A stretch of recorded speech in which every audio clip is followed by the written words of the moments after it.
인공지능 기술 면접 대비 문제풀이를 한번 해보도록 하겠습니다. 먼저 당부사항, 엔지니어, 공대생처럼 대답을 해주세요. 이 자리가 뭐 마케팅 자리 뽑는 게 아니라 개발자 자리 뽑는 거죠. 어떤 정의, 이런 거에 너무 집착하시지 않으셔도 됩니다. 중요한 거는 내가 실제로 해봤다라는 게 어필이 되는 게 더 중요합니다. 말 어설프게 하셔도 됩니다. 실제로 내가 뭘 해봤다.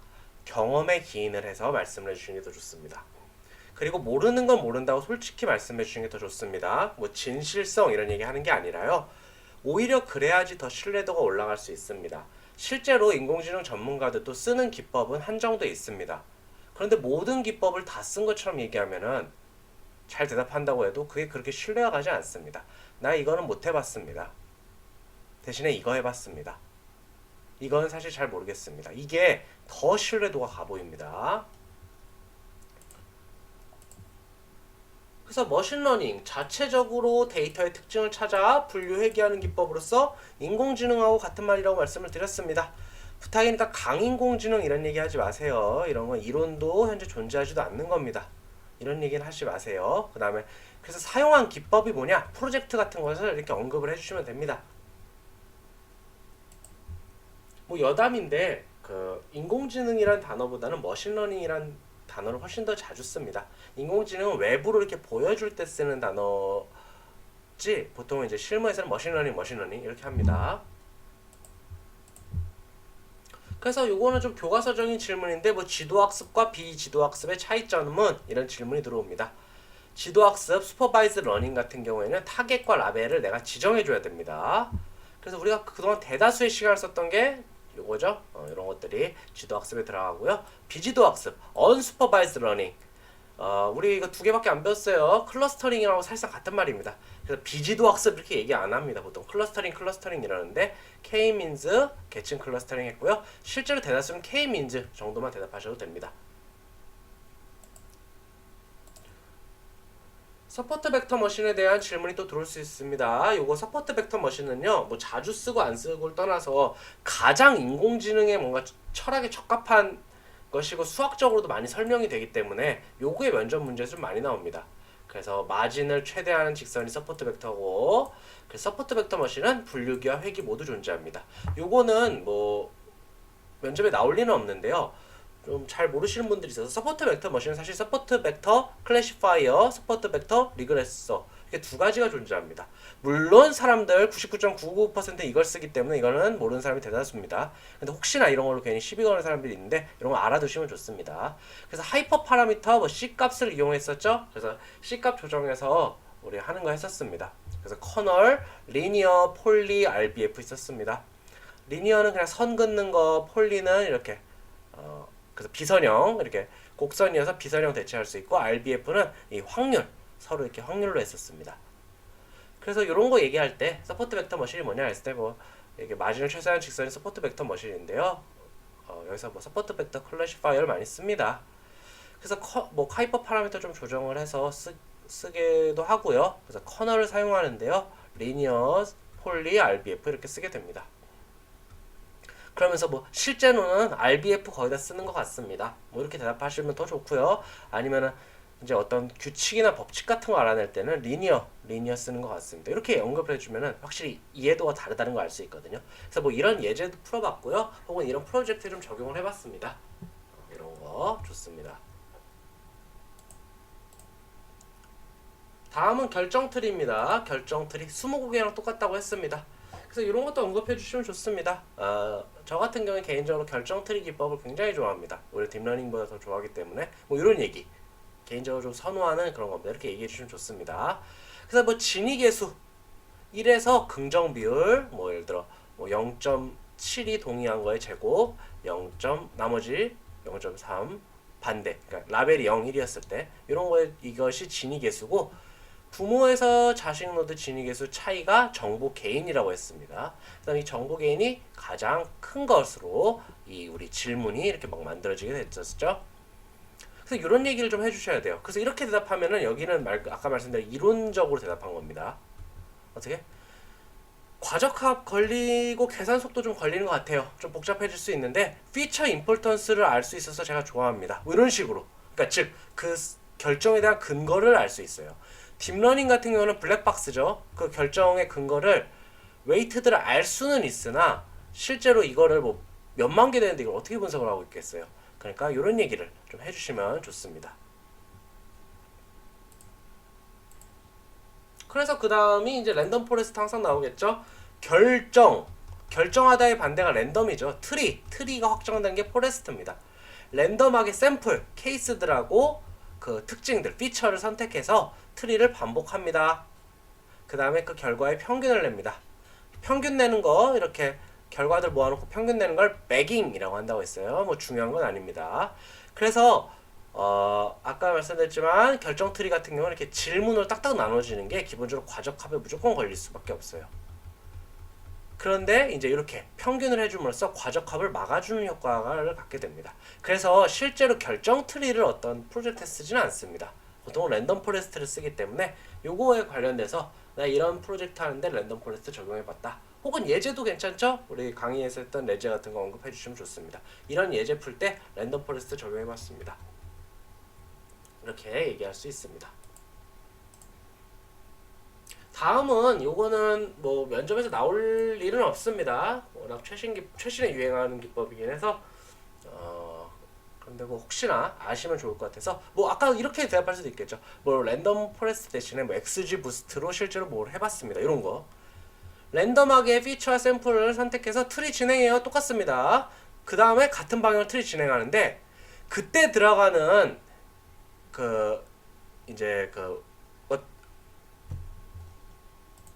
그때 들어가는 이제 피처 같은 것들이 잘못된 샘플들에서 그 샘플들하고 피처들이 이제 선택이 되게 되는데 잘못된 샘플들에서 웨이트를 곱해서 진행을 하게 됩니다.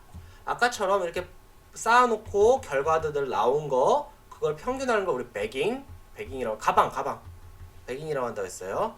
근데 이번에는 하나를 넣고 여기 이렇게 그리지 말죠. 하나를 시도한 후에 그 실패한 것들을 다른 걸 또 시도하면서 실패한 것들 다시 섞어서 같이 하고 또 같이 섞어서 같이 하고 또 섞어서 같이 하는 이렇게 뭐랄까 실패한 것들을 재가공하는 거를 우리는 부스팅이라고 한다고 했습니다. 그래서 배깅하고 보통 부스팅 비교하는 것도 가끔 나올 수 있어요. 그래서 이것도 마찬가지로 틀린 것들을 좀 잡아줘서 과적합을 하긴 하는데 랜덤 포레스트보다는 잘 잡아주지 못하는 것 같습니다. 대신에 정확도가 높아요. 그래서 이거 요새 XG 부스트 갖고 실제로 뭐 대회 같은 데 많이 나옵니다. 딥러닝이 판치던 세상인데 XG 부스트도 꽤 성능이 좋아요. 그래서 왜냐? 틀린 거 또 검증어 이러니까요. 물론 이러니까 계산 시간이 엄청 많이 걸리죠. 저번에 실습해봤을 때 많이 느끼셨을 겁니다. 그래서 부스트라고 해서 절대 뭐 계산 속도가 빠른 거 아닙니다. 그런 얘기 하시면 안 돼요. 그 다음에 뭐 선형액이, 다항액이, 다중액이 정도 나올 수 있습니다. 선형액이는 1차식으로 그러니까 데이터 간의 관계식 두 가지 XY 두 개를 구하는 건데 다항액이는 이제 2차식으로 여기 좀 더 복잡한 관계일 수 있죠. 마지막 다중액이는 변수가 여러 개인 겁니다. 변수가 여러 개인 거여가지고 이렇게 변수가 여러 개 들어가는 게 다중액입니다. 요 용어가 좀 헷갈리는데요. 용어인데 요런 거는 좀 말을 실수를 안 하시려면 좋을 것 같습니다. 그 선형액이는 단순액이라고도 합니다.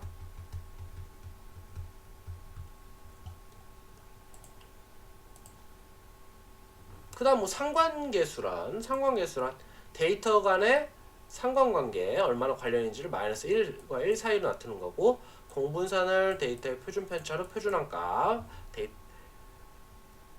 값이 해당이 되게 됩니다. 그래서 두 개 보통 비교할 때 쓰입니다. 두 개 비교할 때 쓰이고요. 마이너스 1에 가까울수록 1에 가까울수록 양, 0에 가까울수록 독립관계.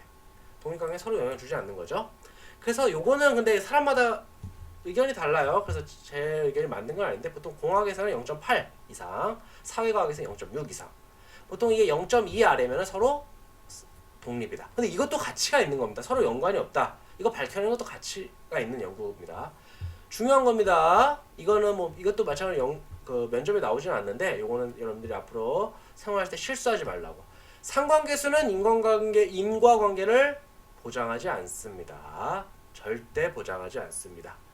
그냥 서로 상관이 높다는 것이 어떤 것 때문에 뭐가 일어난다. 이런 게 굉장히 잘못된 사람의 오류를 일으키는 판단이거든요.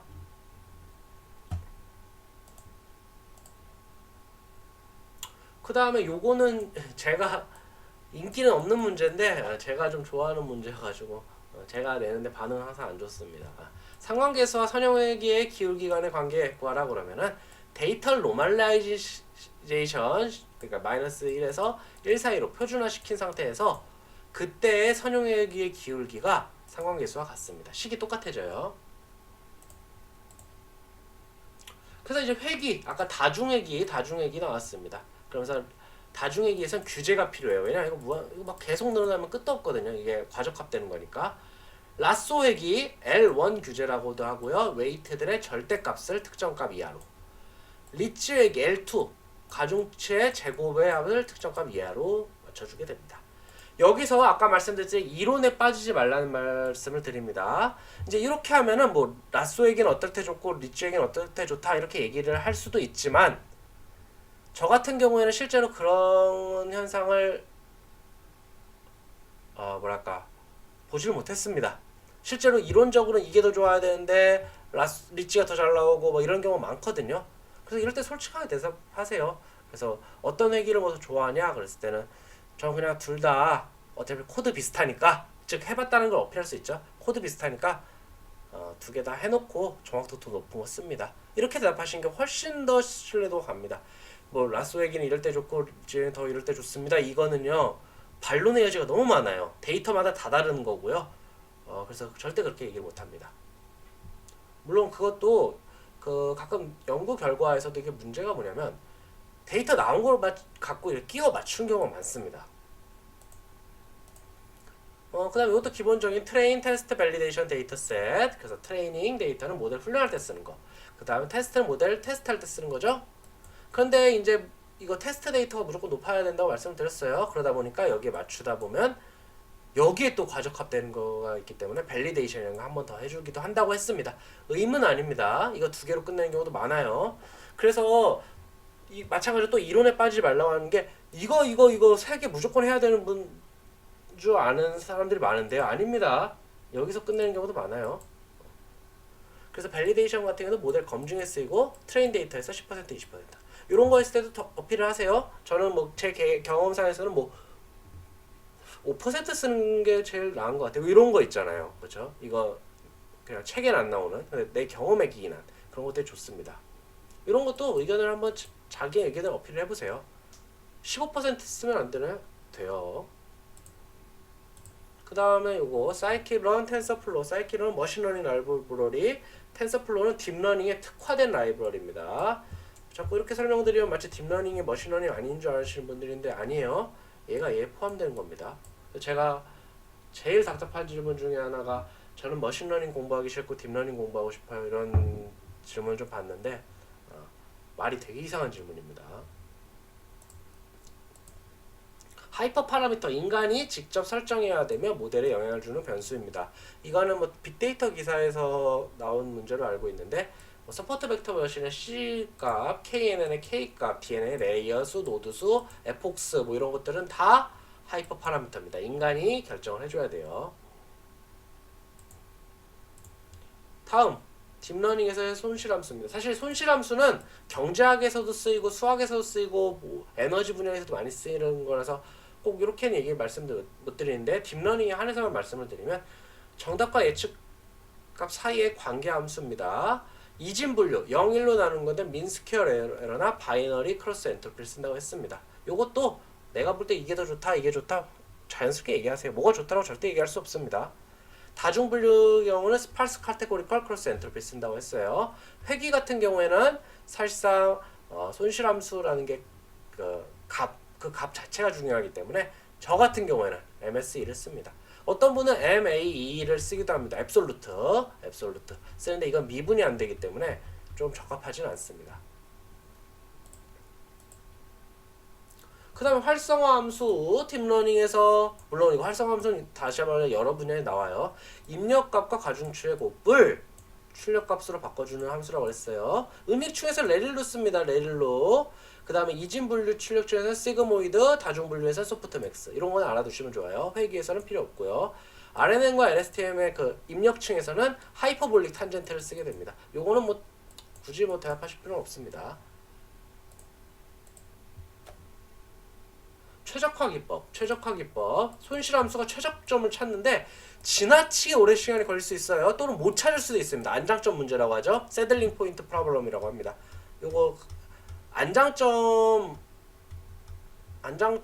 단어를 안 쓰는 분들이 많기 때문에 세들링 이거 나왔을 때 당황하지 마세요. 이런 거 방지해주는 알고리즘이라고 보시면 돼요.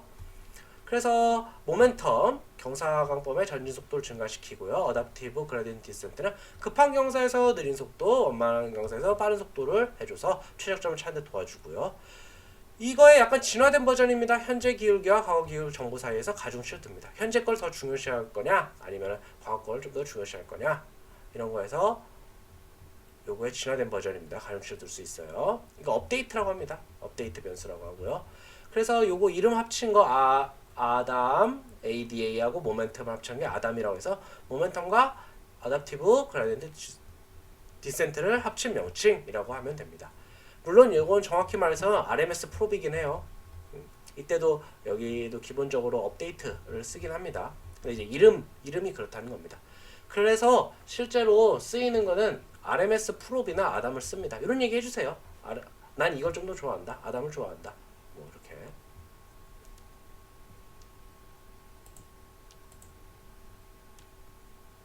그래서 과적합 맞기 위해서 뭐 하냐? 이런 질문도 들어오거든요. 머신러닝, 물론 딥러닝이 머신러닝 들어가긴 하지만 좀 구분을 해봤어요. 뭐 하이퍼 파라미터 조정할 수 있겠죠? 그 다음에 뭐 딥러닝 같은 경우는 하이퍼 파라미터 조정하고 미니 배치 쓰고 드랍아웃 쓰고 이런 다양한 기법이 있을 겁니다. 이런 얘기 막 해주세요. 근데 뭐 다시 한번 말씀드려 드랍아웃은 몇 퍼센트 하는 거 적당한 것 같습니다. 근데 제 생각에 뭐 드랍아웃 그게 좀 잘 안 되는 것 같은데요. 뭐 이렇게 이런 것도 좋습니다. 그다음 데이터 전처리가 있겠죠? PCA 같은 거 돌릴 수도 있고요. 피처 자체를 줄이는 게 사실 제일 좋은 과적합 막는 방법입니다. 이미지 같은 경우 마스킹, ROI, 뭐 CNN, 커널 플링 이런 것들이 있습니다. 근데 이것도 해본 것만 대답하세요. 모르는 거는 모른다고 대답하세요. 이게 뭐냐라고 물었을 때 모르면 잘 모르겠습니다. 이런 거긴 한데 해본 적은 없습니다. 솔직히 대답하세요. 괜찮습니다. 대답 못해도 돼요. 이제 RNN과 LSTM 나왔습니다. 입력 데이터 자체가 입력 데이터가 있으면은 요 데이터들이 이렇게 순차적으로 이것들이 스텝이라고 하는데 요거 하나하나들이 서로 영향을 줄 때가 있습니다. 대표적으로 주식이죠. 이게 오늘 가격, 어제 가격 이런 거 있었을 때 당연히 이게 영향을 주게 됩니다. 이럴 때 다음 정보의 스텝을 반영하는 것을 RNN이라고 했습니다. 리컬시브, 순환신경망이라고 합니다. 다만 이건 지나치게 과거에 영향을 줄 수도 있어요. 1년 전 데이터가 지금 반영돼서 뭐예요? 그럴 때 LSTM을 통해서 이걸 좀 잘라내고 줄여낼 수가 있습니다. 그래서 영향을 줄지 안 줄지 결정이 가능하기 때문에 LSTM이 좀 상위 호환입니다. 롱텀, 롱쇼텀 메모리라고 하죠. 그래서 뭐 하이퍼볼릭 탄젠트가 활성화하면서 쓰이고 있다 보는 얘기 하셔도 되고 안 하셔도 됩니다. 그 다음부터는 딥러닝하고 똑같습니다. 주식 가격, 부동산 언어에 사용되는데 이것도 마찬가지로 대답하세요. 주식 가격에 써봤습니다. 부동산에 써봤습니다. 이런 식으로 대답하시면 좋습니다. 그 다음 CNN입니다. 컨볼루션 뉴럴 네트워크라서 이미지 처리에 특화되어 있습니다. 커널을 통해서 중요 부위 부각하고 패딩을 통해서 데이터 유지하고 마찬가지로 배경이 0이 되니까 중요 부위 부각되는 것도 있고요. 풀링, 계산 속도를 줄이고 마찬가지로 부각하는 거 있습니다. 과적합을 감소시켜줘요. 한번 필터를 처리하기 때문에 대신 계산 속도가 많이 들죠. 뭐 알렉스넷, 구글넷, 레스넷이 뭐냐라고 질문할 수도 있어요. 이거 외울 거 없습니다. 얘네들 막 조합하는 거예요. 커널 몇 개 쓰고 커널 큰 거 썼다 작은 거 썼다 패딩 썼다가 패딩 2번 썼다가 풀링을 뭐 에버리지 풀링 쓰고 맥스 풀링 쓰고 이런 걸 섞은 게 알렉스넷, 구글넷, 레스넷입니다. 이걸 배열을 바꾸면은 그게 알렉스넷, 구글넷, 레스넷이기 때문에 절대 외우실 필요도 없고요. 이런 걸 물어봤을 때 CNN의 다양한 구조로서 이런 것들을 할 줄 아니까 뭐 시간만 있으면 충분히 구현이 가능할 것 같습니다. 이렇게 대답하시면 됩니다. 그리고 마지막 이미지 딥러닝 처리 과정, 이미지를 흑백 또는 컬러로 불러오게 되죠. 컬러가 무조건 좋은 거 아니라고 했어요. 과적합 걸릴까 할 수는 있습니다. 물론 필요할 때 쓰셔야 되고요. 이미지 사이즈 맞추고 이미지 전 처리해 주시고 흑백 반전시켜서 배경하고 오브젝트 맞춰주시고 이미지 평평화, 플래트닝이라는 단어 쓰세요. 평평화라는 단어 잘 쓰지 않습니다. 플래트닝 해주시고 그 다음에 학습해주면 됩니다. 그래서 이것도 노하우로 저는 근데 흑백이 더 좋은 것 같아요. 뭐 이런 식으로 이렇게 대답하시면 될 것 같습니다. 여기까지 하겠습니다.